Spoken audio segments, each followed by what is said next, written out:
This is the Steve Gruber Show. And welcome back to the next hour here as we light the fuse. Another big hour here of the program, live from Washington, D.C. Been here all week. It's been fascinating, as it always is. Very busy around here. The president doing all sorts of things, changing cafe standards and working on so many different things. We'll talk about all that coming up. We've got Kat Kamek coming up, Congresswoman from Florida. Here are three big things you need to know this hour. Number one, Palisades nuclear plant is getting $400 million and a shot at coming back as a nuclear plant.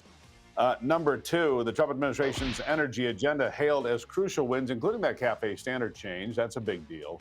And number three, this is a great story on Michigan News Source today. Dearborn Muslims voted for Trump, but they have little else in common with the so-called MAGA crowd. Little else. But they voted for Donald Trump in 2024. They didn't like Kamala Harris. And so they voted for Donald Trump and helped Michigan come into Donald Trump's column. But let me give you an example here of the disconnect between the Muslim community and those on the Republican or MAGA side of the equation. And that's Abdul El Sayed. He's running for U.S. Senate again in Michigan. He comes from Southeast Michigan. And he thinks socialism is the path forward. Here he is. You have a young leader with vision who did not shy away from what she thought the world ought to be like. And I think what people are looking for from their politicians is that future vision. I think so much of our politics is about the past. We want to contest what happened a year ago or 5 years ago or 9 years ago, instead of thinking about what we want in the next 5 years or 10 years for us, for our kids, for the next generation. And I think she was giving us a sense of what that vision. Obviously, she was up against real obstacles. But this is what's possible in a lot of communities if we are willing to have the courage as a party to actually go out and fight for that vision. Yeah. So he was talking about the woman who ran in Tennessee 7 and lost the race on Tuesday to the Republican, Van Epps. And the reason he's talking about that, he's saying these young socialists, these democratic socialists like Mamdani in New York, and those that ran in Minneapolis and Seattle, that they are the future. I think he is mistaken. But if you look at Dearborn, for example, Dearborn went to Donald Trump by about 2,000 votes, 17,000 to 15,000. But after that, there's not a lot of support. States like Michigan and Pennsylvania, where Muslim voters were drawn to Trump's promise of peace in the Middle East, a stark contrast to Democrat policies that many felt had exacerbated conflicts in the region. That's why they came and broke for Trump, not in big numbers, but enough to carry Dearborn. Unfortunately, the first thing that came out of the Harris team's mouth said there would be no change in foreign policy regarding Lebanon and Israel. That according to Albert Abbas, a prominent Muslim businessman in Michigan. And there you have the disconnect, though. Socialism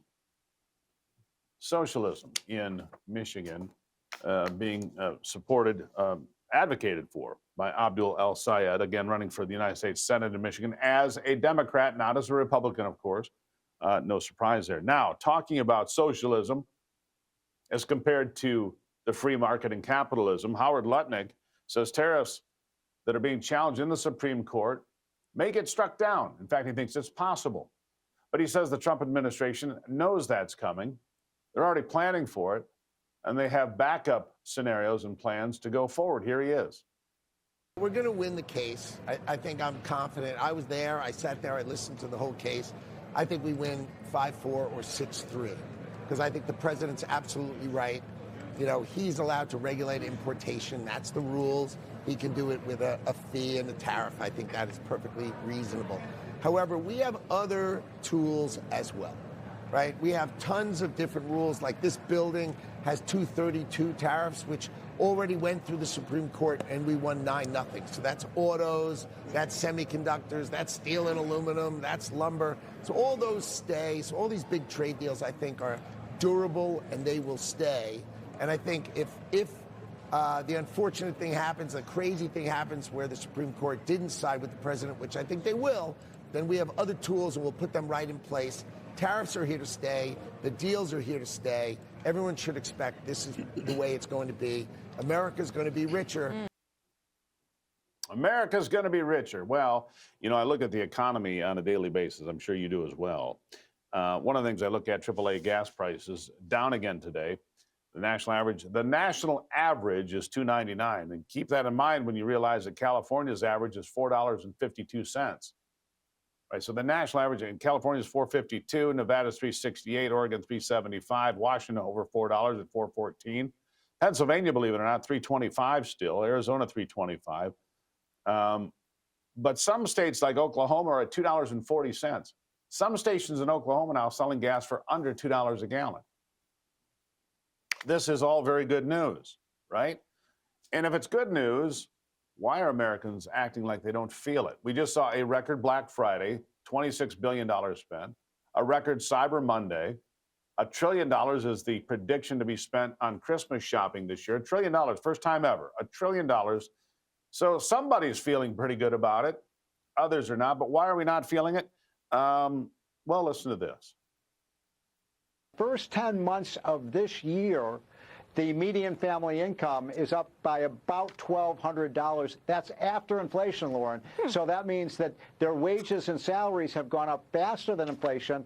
So to some extent, this affordability crisis is a mythology. People can afford more. And incidentally, we know that, Lauren, because look at what's happening with the amount of money people are spending. Look what happened on Black Friday with the 10% hit. If people don't have the money, how can they go out and be spending this kind of money on Christmas presents? So I think to some extent, there's an exaggerated affordability crisis. Now, look, I understand people want to buy a steak or you want to buy coffee or you want to buy a home. Those prices are high. But how about the price of gasoline, Lauren? We don't talk a lot about that. $2.99 today, Steve. Yes, thank you. Nationally. Nationally. We got a two handle. I think and it was $5 a gallon under Biden. Remember that?